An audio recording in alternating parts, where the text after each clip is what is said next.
अस्सलाम वालेकुम रहमतुल्लाहि व बरकातहू। Welcome to my channel Shabir health tips. तो नाजरीन, आज की जो वीडियो है उसका टॉपिक है नरम, मुलायम और साफ़ जिल्द।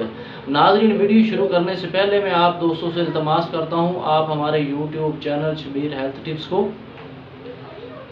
सब्सक्राइब कर लें, साथ बेल आइकॉन का बटन प्रेस कर दें। इसका फ़ायदा ये होगा, जो वीडियो नई पोस्ट होगी वो आप तक बआसानी पहुंच जाए और आप उससे फ़ायदा हासिल कर सकें।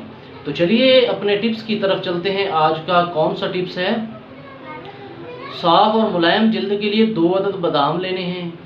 2 अदद बादाम लेकर उसको ग्राइंड कर लें और उसमें थोड़ा सा नींबू का रस मिला लें और शहद मिला लें और चेहरे पर लगाएं। 10 से 15 मिनट के बाद चेहरे को धो लें, चेहरे को वॉश कर लें। इससे इंशाल्लाह जिल्द नरम और मुलायम हो जाएगी। तो नंबर 2, एक और मैं चीज़ आपको बता देता हूँ, ये भी घरेलू टिप्स है, घर में ब्लीच बनाने का तरीका।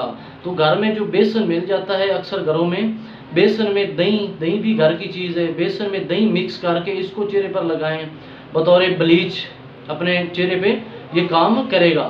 तो नंबर 3 पे मैं आपको एक बता देता हूँ, जो चेहरे पे दाने निकल आते हैं, कील निकल आते हैं, उनके लिए, जो दाने वगैरह निकल आते हैं उनके लिए मेथी के पत्ते ग्राइंड करके इसमें नींबू का रस मिलाकर इसको अपने चेहरे पे लगाएं। तो नाजरीन, आज का हमारा ये टॉपिक था जो वीडियो मैं बना चुका हूँ। तो नाजरीन, मिलती हैं अगली वीडियो में, तब तक अपने मेज़बान को इजाज़त दीजिए। अस्सलामु अलैकुम वरहमतुल्लाहि व बरकातुहू।